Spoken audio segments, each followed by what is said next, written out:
Yes, shalom tena, shalom tena. This is very urgent prayer. Ni maombi ya dharura na ni ya muhimu sana. You see, watu wa Mungu, kuna umuhimu sana watu kutembea katika roho na kumsikiliza roho na kuweza kuona mambo yanayoendelea. Uzuri wa kumsikiliza roho na kukaa kwenye roho inakusaidia kuona vitu ambavyo vilitokea ambavyo hata haukujua kama vilitokea. Kama tunavyofahamu, leo tuko kwenye day 1 ya mfungo kwa ajili ya uchumi na utajiri ambao tulikuwa nao. Maombi yetu tulianza jana na leo tukasema tuingie kwenye mfungo. Watu wa Mungu, wakati nikiwa kwenye maombi asubuhi ya leo ile nang'ang'ana kwenye maombi, ghafla macho yangu yakafunguka. Mungu akanibeba katika roho. Alivyonibeba katika roho akanipeleka moja kwa moja kwenye ofisi moja ya mtu ambaye ninamfahamu. Ni mdada ambaye ninamfahamu. Huyu mdada yuko Mwanza, sitataja jina lake.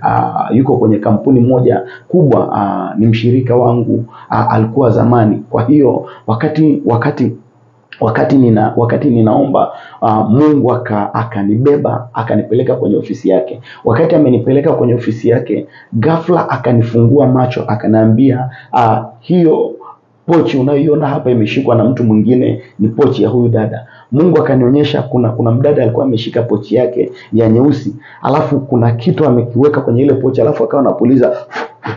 Ni kama huyu mdada kuna kitu aliweka kwenye ile pochi, baada ya kukiweka kwenye ile pochi akawa anapuliza. Mungu akaniambia hii ni evil manipulation imefanyika kwenye eneo lake la uchumi. Mungu akaniambia huyu dada mwenye hii pochi, manake yule mmiliki wa ile pochi ni mtu ambaye alikuwa anafanikiwa sana kwenye hiyo ofisi aliyokuwa yupo, lakini mwenzake ambaye ni mfanyakazi mwenzake hakufurahiwa na hili. Kwa hiyo alichokuwa anakifanya pale ni evil manipulations. Kuna kitu alikiweka kwenye ile pochi yake, na baada ya kukiweka kwenye ile pochi yake, kwa sababu ni maelekezo aliyopata kutoka kwa mganga, hali ya huyu dada ikaanza kuwa ngumu kiuchumi. Na ni mtu ambaye ninamfahamu kwa namna ya kawaida, hali yake ya sasa ya uchumi ni mbaya, kwa sababu ya roho ananiambia, kwa sababu ya hii evil manipulation iliyofanyika. Wakati ninaangalia hili tukio, Mungu akaniambia chukua chumvi, weka kwenye hiyo pochi, alafu hali yake ya uchumi itarudi kawaida. Watu wa Mungu, you see, revelation ya muhimu sana, especially revelation ile inayotolewa kwa wakati. Sikiliza watu wa Mungu, Mungu ameniambia watu wengi wamefanywa evil manipulations kwa kutumia pochi zao, wallet and bags. Kuna watu wabaya wameweka vitu vya kiroho kwenye wallet zenu, kwenye pochi zenu, wakaiba utajiri wenu, wakaiba nyota yenu ya utajiri, wakaiba mafanikio yenu kutokana na vile vitu alivyoweka kwenye pochi zetu na kwenye pochi zenu na kwenye wallet zenu. Watu wa Mungu, pochi yako usiache mahali ni mahali tu, usiache ofisini. Wallet yako usiache ofisini. Mungu akanipeleka mbali, akanambia kuna watu wamewekewa vitu vibaya kwenye yale mazingira waliokuwa naishi na waume wao na wapenzi wao. Kuna vitu wamewekewa kwenye yale mazingira, vile vitu vikasababisha ndoa zao zikavunjika, mahusiano yao yakavunjika. Sasa wamerudi nyumbani, wameenda kukaa single. Kwa nini? Kwa sababu shetani hapendi mafanikio, hapendi watu wana mafanikio. Sikiliza.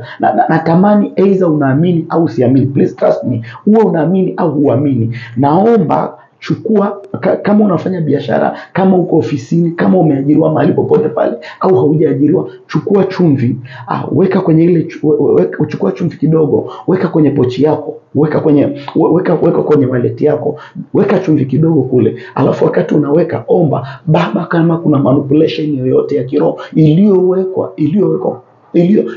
kwenye pochi yangu, iliyowekwa kwenye wallet yangu, inayosababisha mimi kupitia kwenye hali mbaya uchumi, kama kuna manipulation yoyote ile, kama kuna kitu chochote kibaya kilicha kiroho kilichowekwa kwenye hii wallet, kilichowekwa kwenye hii pochi, kinachohusiana na hali yangu ngumu ya uchumi, hali yangu ngumu ya mahusiano, Mungu naomba unikomboe leo. Mungu naomba unikomboe leo. Mwambie Mungu, omba ile ombi, mwambie kama kuna wakati umeweka chumvi yako kwenye pochi yote ulionaweka huko chumvi, pochi uliokuwa unatumia pale ofisini, pochi uliokuwa unatumia nao pale uliokuwa unatembea nao, kama kuna kitu chochote kilichowekwa kikaiba utajiri wako, kikaiba nyota yako, mwambie Mungu naomba leo kiondoke. Mwambie Mungu kwa mafunuo haya, naomba ukomboe uchumi wangu, ukomboe mahusiano yangu. Please and please let us do it this. Maanisha kabisa, ukimaliza kuomba ombi hilo, kama weka chumvi kidogo kwenye hiyo pochi, weka chumvi kidogo kwenye wallet, alafu omba ng'ang'ana, kama kuna manipulation yoyote ya kiroho iliyofanyika, uchumi wangu ukaiba, utajiri wangu ukaibiwa, vyanzo vyangu vikaibiwa, vyanzo vyangu vya mafanikio vikaibiwa, kama kuna manipulation yote iliyofanyika,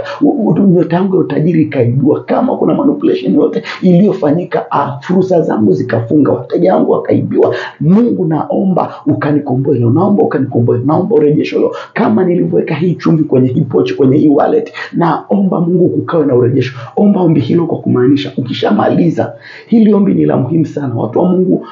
Huwa tunakuwa strong kwenye uchumi pale ambapo tunatoa. Ukimaliza ombi hili, tafadhali kamata sadaka ya shilingi 10,000, shilingi 50,000, shilingi 100,000, shilingi 200,000, 300,000. Kamata sadaka, mwambie Mungu, ninapoachilia sadaka hii, kama kuna mahali popote pale vyanzo vyangu vimefungwa, nyota yangu imefungwa, tatizo la uchumi nililonalo limesababishwa na manipulation iliyofanyika kwenye pochi yangu au wallet yangu au kitu chochote kile, mwambie Mungu nifungue. Ukimaliza, tuma hiyo sadaka kwa 0768 20 58 71 au 0764 20 58 71. Ni namba mbili tu, 0768 20 58 71 na 0764 20 58 71. Hizo ni namba za M-Pesa, jina litakuja Emmanuel. Watu wa Mungu, baada ya hapa I see a great, naona great release ya finance. Kuna watu nyota zao zitaachiliwa, fursa zao zitaachiliwa, malango yao yatafunguka, wateja wao watafunguka. Kama unaamini, ikaanze kutokea kwako. Watu wa Mungu, kama unaamini, ikaanze kutokea kwako. Chukua hii chumvi ya kupikia kidogo tu, weka kwenye hiyo wallet. Nitakuja kueleza, ulishaona nishaeleza sana kuhusu chumvi. Nitakuja kukuambia kwa nini utumie chumvi. Usisahau, kama uko Dar es Salaam, unaweza ukaja, njoo leo jioni saa 12 mpaka saa 2 usiku. Tutakuwa hapa Goigi, Mbezi Beach Goigi, ukumbi unaitwa Mateo Hall. Njoo, hili zoezi pia tutalifanya hapa. Please and please nisaidie kushare. Mtu yote unaona hali yake ya uchumi imekuwa ni mbaya, au unaona sasa hayuko alipokuwa kiuchumi, unaona ni tajiri lakini unaona hafanikiwi tena, vyanzo vyake vimefunga, wateja wake wamepotea, nisaidie kushare, mwambie fanya hili zoezi. Inua imani yako unapofanya, inua imani yako kubwa sana, inua imani yako kubwa sana, fanya haya maombi. Mungu akubariki sana. Wewe utakaye share, Mungu akubariki. Wewe utakayefanya, Mungu afungue milango yako kuanzia leo. Fursa zako za nje zikafunguke, wateja wako wakaanze kuja, pesa zako zikaanze kurudi tena, ukaanze kushika flow ya pesa, flow ya pesa ikaanze kumiminika tena kwako sawa sawa na ilivyokuwa mwanzo. Utakwenda kuona na utakuja kushuhudia. Please fanya kwa imani. Usisahau, kama uko Morogoro, Jumamosi hii tarehe 29 tunakutana pale Savoy Hotel kuanzia saa 6 kamili mchana. Hakuna kiingilio. Watu wa Morogoro wote, hakikisha unahudhuria hii ibada. Ni Jumamosi hii tarehe 29 Savoy Hotel kuanzia saa 6 kamili mchana. Shalom, nisaidie kushare haya maombi.